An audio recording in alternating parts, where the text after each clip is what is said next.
ఇంకొక దౌర్భాగ్యం ఏమిటంటే మనం సంపాదించుకున్నటువంటి మనదైనటువంటి విద్యని ఒకడు దొంగిలించి మనకు బోధిస్తే మనం చాలా గొప్పగా ఆహా న్యూటన్ అంత గొప్పవాడు అని చెప్పేసి ఏదో బ్రహ్మోపదేశ వాక్యాన్ని విన్నట్లుగా విని తరిస్తూ ఉంటాం మనం.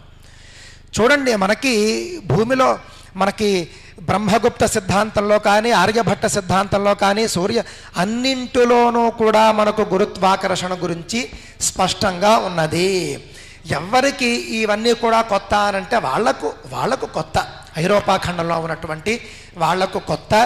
ముందుగా మనమంతా కూడా విద్య ద్వారా జ్ఞానాన్ని పొందే ప్రయత్నం చేద్దాం, విద్య ద్వారా దేశభక్తిని పొందే ప్రయత్నం చేద్దాం.